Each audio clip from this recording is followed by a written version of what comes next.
ई light study platform पर आप सभी का स्वागत है। इस सीरीज में हम डिस्कशन कर रहे हैं हिमाचल प्रदेश सामान्य ज्ञान, जो कि आपकी आगामी सचिवालय क्लर्क परीक्षा के लिए बहुत ही इंपॉर्टेंट साबित होने वाला है।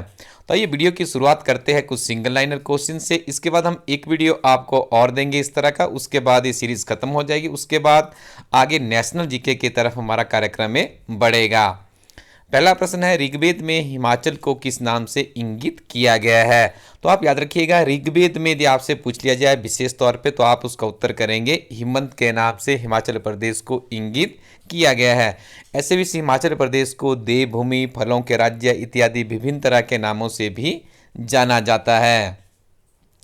त्रिगर्त किन तीन नदियों के बीच में स्थित है? सबसे पहले तो त्रिगर्त का नाम जब भी आपके दिमाग में आए तो आपके दिमाग में इतना तो क्लियर होगा कि कांगड़ा का प्राचीनतम नाम त्रिगर्त था। त्रिगर्त क्यों पड़ा था? क्योंकि तीन नदियों के बीच में स्थित है। देखिए, त्रिगर्त हिमाचल प्रदेश की सबसे पुरानी रियासत भी मानी जाती है। उसके बाद कुल्लूट या कुल्लूत रियासत दूसरी सबसे पुरानी हिमाचल प्रदेश की रियासत है। तो त्रिगर्त से ही यूनिक प्रश्न बनता है कि त्रिगर्त से कौन सी तीन नदियों के बीच में स्थित है? तो आप इसका उत्तर करेंगे रावी, ब्यास और सतलुज। तो बिल्कुल ये प्रश्न आपके आने वाली परीक्षा के लिए महत्वपूर्ण है। हिमाचल की तिब्बत से कितनी अंतर्राष्ट्रीय सीमा है? तो हिमाचल की तिब्बत से 200 किलोमीटर की अंतर्राष्ट्रीय सीमा बनती है। शिवालिक को अन्य किस नाम से जाना जाता है? तो इसका उत्तर होगा मैनाक पर्वत। याद रखिएगा, शिवालिक को मैनाक पर्वत के नाम से भी जाना जाता है। कौन सी पर्वत श्रृंखला स्पीति तथा किन्नौर को तिब्बत से अलग करती है? तो इस पर्वत श्रृंखला का नाम है जास्कर पर्वत श्रृंखला। हिमाचल प्रदेश की सबसे ऊंची चोटी शिला की ऊंचाई कितनी है? तो इसकी ऊंचाई है 7026 मीटर। देखिए, हिमाचल प्रदेश की सबसे ऊंची चोटी है शिला। 7025 भी कई किताबों में दी हुई है। बहुत बार ये प्रश्न पहले भी पूछा जा चुका है। हिमाचल प्रदेश की दूसरी सबसे ऊंची चोटी है, चोटी का नाम है रियो परगियाल, जिसकी ऊंचाई है 6791 मीटर। ब्रालछा पर्वत चोटी, देखिए इसका नाम यूनिक भी है, आप इसको याद रखिएगा। ब्रालछा पर्वत चोटी कहाँ पर है? तो ये चोटी पड़ती है आपकी कुल्लू जिला के अंतर्गत। चंबा की सुप्रसिद्ध पर्वत श्रृंखला लामसर की ऊंचाई कितनी है? तो इसकी ऊंचाई है 5080 मीटर। बारालाचा दर्रा किसके बीच में है? तो बारालाचा दर्रा आपका पड़ता है लाहौल और स्पीति के बीच। चंद्रा नदी को किस हिमनद से पानी प्राप्त होता है? तो चंद्रा नदी को सिकड़ी हिमनद से जल की प्राप्ति होती है। कुल्लू के सुप्रसिद्ध दूधोन और पार्वती हिमनद किस नदी को पानी देते हैं? तो इनसे पानी मिलता है पार्वती नदी को। लाहौल के मुलकिला और मियार हिमनद किस नदी के जल प्रवाह के प्रमुख स्रोत है? तो भागा तथा मियार नदी, आप याद रखिएगा। ये प्रश्न भी इंपॉर्टेंट है। देखिए, आपसे सीधा प्रश्न नहीं पूछा जाएगा। क्लर्क की परीक्षा का स्तर भी वर्तमान में काफ़ी आगे बढ़ चुका है और हिमाचल प्रदेश सचिवालय की जो क्लर्क की परीक्षा है काफ़ी प्रतिष्ठित परीक्षाओं में से एक है। आपकी नौकरी देखिए स्टेशनरी जॉब होगी, आपको कहीं भी ट्रांसपोर्टेशन आपकी बदली नहीं होगी। तो इस तरह से आपको अच्छे से अपनी तैयारी को आगे बढ़ाना है। डल तथा कावेरी झीलें कहाँ पर स्थित है? तो इसका उत्तर आप करेंगे कांगड़ा। भृगु, सरयोल, मंतालर क्या है? तो ये कुल्लू जिले की झीलें हैं। झीलों से भी आपको एक प्रश्न जरूर देखने को मिलेगा। कांगड़ा जिले की सुप्रसिद्ध झील पौंग झील 1975 में बनी, जिसकी लंबाई 42 किलोमीटर है। इस झील को अन्य किस नाम से जाना जाता है? तो इस झील को महाराणा प्रताप सागर झील के नाम से भी जाना जाता है। पंडोह झील किस जिले में स्थित है? तो आप इसका उत्तर करेंगे मंडी और आपको ज्ञात होगा यह झील आपकी 14 किलोमीटर के दायरे में फैली हुई है। रावी नदी पर बनाई गई चमेरा झील किस जिले में है? देखिए, अक्सर यहाँ से प्रश्न पूछा जाता है कि चमेरा झील किस राज्य पर है, तो आप किस जिला में है? तो आप इसका उत्तर करेंगे चंबा। यदि आपसे पूछ लिया किस नदी पे है, तो इसका उत्तर होगा रावी। मणिकर्ण गर्म पानी के चश्मे में क्या पाया जाता है? तो इसमें देखिए रेडियोधर्मिता पाई जाती है। क्या आप इमेजिन कर सकते हैं कि हिमाचल प्रदेश में एक ऐसा भी चश्मा है, ऐसा भी एक जल प्रवाह का क्षेत्र है जहाँ पे गर्म पानी निकलता है? तो देखिए, यदि आप यहाँ पे आपने विजिट नहीं किया तो एक बार आप जरूर जाइएगा। काफ़ी ऐतिहासिक और हिस्टोरिकल और धार्मिक स्थल है हिमाचल प्रदेश की पावन भूमि पर मणिकर्ण। किस पौधे की जड़ें शक्तिवर्धक तथा ज्वरवर्धक होती है? तो इसका उत्तर होगा अतीस। थूरल, चड़ियार तथा पंचरुखी घाटियां प्रदेश के कौन से जिले में स्थित है? तो इसका उत्तर होगा कांगड़ा। पश्चिमी हिमालय में मेरी यात्राएं, इस किताब के लेखन का कार्य किया है एम.एस. रंधावा। ये प्रश्न भी पहले बहुत बार पूछा जा चुका है। आप इस तरह के बुक्स से भी एक या दो प्रश्न आपको देखने को इस परीक्षा में जरूर मिलेंगे। जरी तथा मलाना घाटियां कहाँ पर है? तो जरी तथा जो मलाना घाटियां हैं ये कुल्लू जिला में स्थित है। कुरपार, पतली कुहूल, सैंज, तीर्थन क्या है? तो ये कुल्लू की सुप्रसिद्ध घाटियां हैं। महाभारत के योद्धा घटोत्कच की मां का नाम बताएं। तो घटोत्कच की मां का नाम था हिडिंबा देवी, जो कि कुल्लू के राजा थे। उनकी आराध्या, उनकी दादी मां के रूप में इनकी पूजा की जाती है। और वर्तमान जनमानस की यहाँ पे आराध्या देवी के रूप में माता हिडिंबा देवी की पूजा की जाती है। और कुल्लू का अंतर्राष्ट्रीय दशहरे का शुभारंभ भी मां हिडिंबा देवी के आवागमन से ही शुरू होता है। हिडिंबा माता का मंदिर कुल्लू में किस जगह पर है? तो आप इसका उत्तर करेंगे डुंगरी। लिंगटी, स्पीति, पिन घाटियां कहां पर है? तो इसका उत्तर होगा लाहौल स्पीति। चंद्रभागा घाटी को अन्य किस नाम से जाना जाता है? तो इस घाटी को गंगोई या पटन घाटी के नाम से भी जाना जाता है। चंद्रा और भागा नदी का संगम स्थल क्या है? तो इसका संगम स्थल है तांडी या तांदी। 1962 में भारतीय जर्मन परियोजना कहाँ पर चलाई गई? इस परियोजना को चलाया गया है बल घाटी में। कुनिहार घाटी कहाँ पर है? कुनिहार घाटी है सोलन जिला में। 1938-39 में किस ब्रिटिश वन संरक्षण ने पब्बर तथा आंदर नाले में ट्राउट मछली पालन प्रारंभ की थी? तो ये की गई थी श्री ग्लोबर के द्वारा।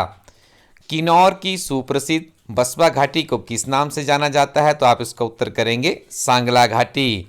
हंगरंग संगनाम क्या है? तो ये किन्नौर जिला की कुछ सुप्रसिद्ध घाटियां हैं। किन्नौर में स्थित रक्षम चितकुल गांव किस घाटी में स्थित है? तो इसका सही उत्तर होगा सांगला घाटी। बसपा के दोनों किनारों पर कौन से दो बड़े गांव स्थित है? तो इसका सही उत्तर है कमरू और सांगला। पोंटा या कियारदा दून घाटी कहां पर है? तो इसका राइट आंसर होगा सिरमौर। कियारदा दून घाटी पर लोगों को किसने बसाया था? तो याद रखिएगा, इस घाटी पर राजा शमशेर प्रकाश द्वारा लोगों को बसाया गया था। यमुना नदी गढ़वाल में यमुनोत्री से निकलती है। कई बार ये प्रश्न भी पूछ लिया जाता है। पौराणिक साहित्य के अनुसार किस नदी पर शिव का निवास माना जाता है? तो शिवनाथ भोलेनाथ जी का जो निवास स्थान माना जाता है सतलुज पर। यह भी आपको याद रखना है। सतलुज नदी हिमाचल प्रदेश में कहां पर प्रवेश करती है? तो सिक्की के नाबेगिया गांव में। देखिए, कई बार एक गांव इस तरह का जो पर्टिकुलर प्लेस होता है उसको भी एग्जामिनर पूछ लेता है। किन्नौर की कौन सी नदी सतलुज में मिलती है? तो किन्नौर की जो बसपा नदी है इसका विलय कहाँ पर होता है? तो ये सतलुज में होता है। किन्नौर, शिमला, बिलासपुर, देखिए ये जो तीन आपके जिला नाम आप सुन रहे हैं ये सतलुज नदी के साथ में इनका जुड़ाव है। तो कई बार एग्जामिनर आपको इस तरह से टच करके पूछ लेगा कि निम्नलिखित में से किस जिला से सतलुज नदी का संबंध नहीं है, सतलुज नदी वहाँ से नहीं गुजरती है। तो आप इस तरह से ये जिले भी आपको मेमोराइज करने होंगे। अटली, गंभरोट एवं सीरखंड किसकी सहायक नदी है? तो ये सहायक नदी है सतलुज नदी की। नाथपा झाकड़ी 1500 मेगावाट परियोजना किस नदी पर है? तो यह सतलुज नदी पर स्थित है। रामपुर कोल डैम तथा लुहरी विद्युत परियोजनाएं किस नदी पर है? तो सतलुज नदी पर ये बनाई गई है। रामपुर और बिलासपुर जो शहर है किस नदी के किनारे पर बसे हुए हैं? तो आप इसका उत्तर करेंगे सतलुज नदी। किस नदी को वैदिक साहित्य में अर्ज किया तथा संस्कृत साहित्य में विपाशा के नाम से जाना जाता है? तो इसका सही उत्तर है ब्यास नदी। ये सारे प्रश्न आपने थ्योरी के पोर्शन में पढ़े हैं और यहाँ पे आपका रिवीजन भी हो रहा है और आपके एग्जाम में प्रश्न निश्चित रूप से इसी फॉर्म में पूछे भी जा सकते हैं।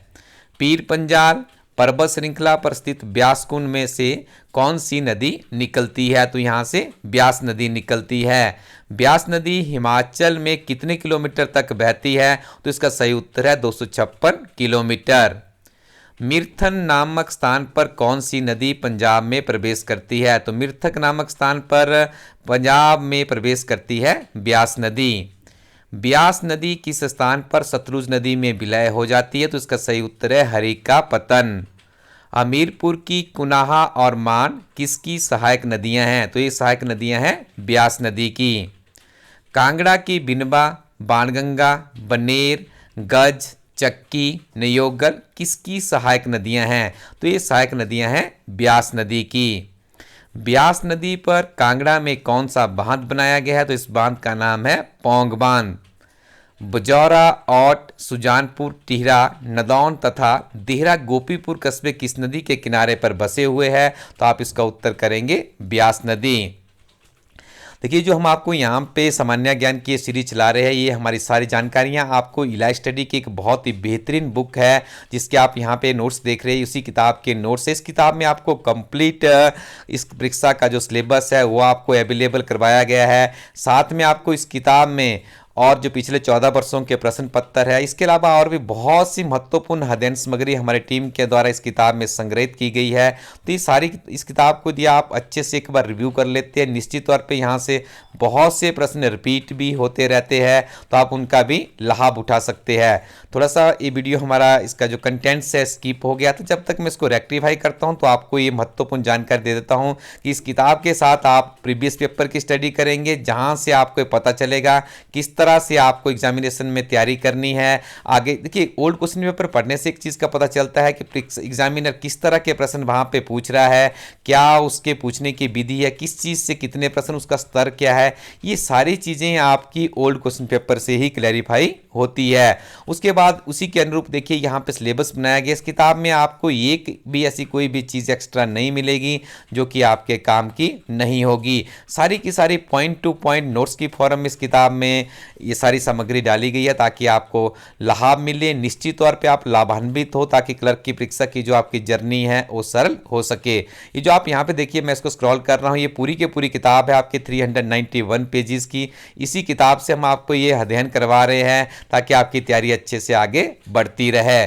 क्योंकि देखिए, आप इस किताब के वीडियोस भी सुनेंगे और इस तरह से आप इसको खुद भी देख लेंगे, तो आने वाले समय में आप और भी अच्छे तरीके से अपने इस एग्जामिनेशन को क्वालिफाई करने के लिए आपकी जो दावेदारी है वो और भी मजबूत हो सकती है। तो यहाँ पे देखिए, हम इस सीरीज़ में डिस्कशन कर रहे थे, ये सारी चीज़ें हमने पढ़ ली है पहले, जो आप अपनी स्क्रीन पे अभी देख रहे होंगे। ये वीडियो देखिए थोड़ा सी लंबी थी तो स्किप हो गई थी, इसकी वजह से हम इसको प्रॉपर वे में आपको भी नहीं दिखा पाए थे। तब तक मैं आपको महत्वपूर्ण जानकारियाँ आपके साथ शेयर कर देता हूँ। ये सारे देखिए, हमने पीछे के वीडियो में सारे के सारे कंटेंट्स अभी तक इसके पढ़ लिए हैं। ये आपके लिए देखो एक एडिशनल जानकारी यहाँ पे आप लोगों के लिए अवेलेबल हो गई। तो ये हम यहीं से इसकी शुरुआत कर देते हैं। थोड़ा सा भी वीडियोस को हमने 20 मिनट तक लेके जाना है, तो यहाँ से इसके आगे से जो भी कंटेंट्स रहेगा वो आपको अभी इसमें कंटिन्यू करते हैं। सिरमौर के चूड़धार के प्रसिद्ध देवता कौन से है? तो ये श्रीगुल देवता को पूज्य देवता माना जाता है इस क्षेत्र का। बीट्स गान किस देवता की स्तुति में गाया जाता है? तो इसका सही उत्तर होगा महासु देवता। फुलेस कहाँ का सुप्रसिद्ध त्योहार है? तो आप इसका उत्तर करेंगे किन्नौर। शायर का मेला कहाँ पर आयोजित होता है? तो कि काफ़ी जो प्रसिद्ध चीज़ें हैं वो यहाँ पे हम आपके साथ डिस्कशन करते हैं। तो जो शायर का सुप्रसिद्ध मेला है ये लदरौर में काफ़ी फेमस जगह है, जहाँ पे एक संतोषी माता का एक बहुत ही उत्कृष्ट मंदिर वहाँ पे बनाया गया है। तो ये हमीरपुर जिला के अंतर्गत आते हैं। एंकलू क्या है? तो एंकलू एक खाद्य पदार्थ है जो कि दिवाली पर बनाया जाता है। बूढ़ी दिवाली को लाहौल में क्या कहा जाता है? तो बूढ़ी दिवाली को लाहौल में खोजला कहा जाता है। सिरमौर जिला के गिरिपार क्षेत्र में रहने वाले कबायली अपना संबंध किस सभ्यता के साथ जोड़ते हैं? तो इसका सही उत्तर होगा हाटी सभ्यता। मारकंडा नामक तीर्थ स्थान कौन से जिला में है? तो इसका सही उत्तर होगा बिलासपुर।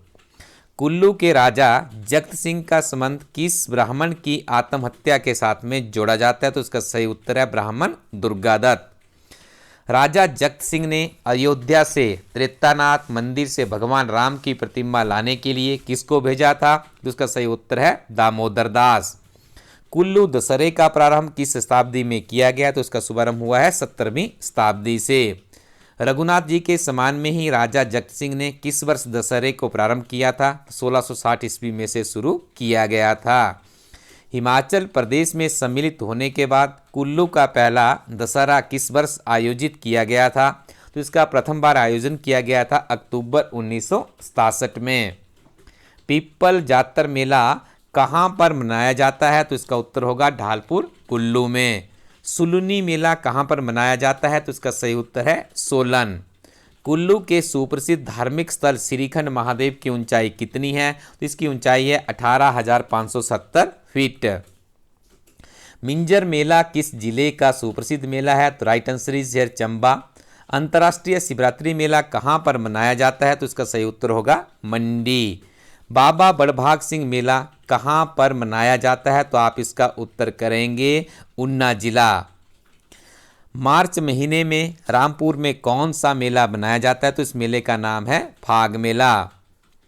बिलासपुर का नलवाड़ी मेला राजा अमरचंद के इसमें डब्ल्यू गोल्डस्टीन ने कब शुरू किया था? तो आप इसका उत्तर करेंगे 1889 में। ठीक है जी।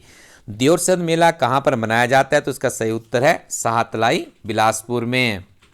वर्ष 1916 ईस्वी में राजपूत पेंटिंग्स नामक पुस्तक के लेखक का नाम बताएं। तो इस किताब के लेखन का कार्य किया था आनंद कुमार स्वामी जी ने। कांगड़ा शैली का जन्म कहाँ पर हुआ था? तो इसका सही उत्तर है गुलेर में। किस राजा के शासनकाल में कांगड़ा चित्रकला चरमोत्कर्ष पर थी? The right answer is here Raja Sansar Chand. पठियार और कनिहार लेख किस जिला से प्राप्त हुए हैं? तो इसका सही उत्तर होगा कांगड़ा। सलानू शिलालेख कहाँ से प्राप्त हुआ है? तो आप इसका उत्तर करेंगे मंडी। प्रदेश की सबसे शक्तिशाली जाति कौन सी मानी जाती है? तो इस जाति का नाम है खस जाति। बूढ़ी दिवाली कहाँ पर एक मशहूर त्योहार के रूप में मनाई जाती है? तो निर्मट कुल्लू इसका सही उत्तर है। हिमाचल के त्रिगर्त गणसंघ के अधीन कितने राज्य थे? The right answer is here 6। Himachal में 1857 की क्रांति कहाँ से शुरू हुई थी? तो इस क्रांति की शुरुआत हुई थी कसौली से। हिमाचल प्रदेश का नामकरण किसने किया था? आचार्य दिवाकर दत्त जी का नाम याद रखिएगा। ये प्रश्न भी आपके क्लर्क की परीक्षा के लिए महत्वपूर्ण है। दक्षिण एशिया के सबसे बड़े आइस स्केटिंग मैदान के रूप में किसे जाना जाता है? शिमला इसका सही उत्तर है। भारत का पहला पैराग्लाइडिंग विश्व कप कहाँ पर आयोजित हुआ था? तो इसका आयोजन किया गया था हिमाचल प्रदेश में। गद्दी लोग किसके वंशज माने जाते हैं? तो गद्दी लोग औदुंबरों के वंशज माने जाते हैं। मलाना किस ऋषि का गणराज्य रहा है? तो इसका सही उत्तर है ऋषि जमदाग्नि। मलाना में स्थानीय भाषा में जमदाग्नि ऋषि को किस नाम से पुकारा जाता है? तो इसका सही उत्तर होगा जमलू। आपको सिंपली इलाज स्टडी कोरोटिन वेबसाइट में जाकर के विजिट करना होगा। काफ़ी महत्वपूर्ण किताबें यहाँ पे आपको मिल जाएगी। अच्छी किताबें और अच्छे दोस्त अपने पास रखिए। ये किताबें आप यहाँ से ऑर्डर करेंगे, इंडियन पोस्टल सर्विसेज के माध्यम से किताबें आपके घर पहुँच जाएगी। नियमित रूप से इनका अध्ययन करें, निश्चित तौर पर आपको लाभ मिलेगा। Thank you very much. Keep watching इलाज स्टडी यूट्यूब चैनल।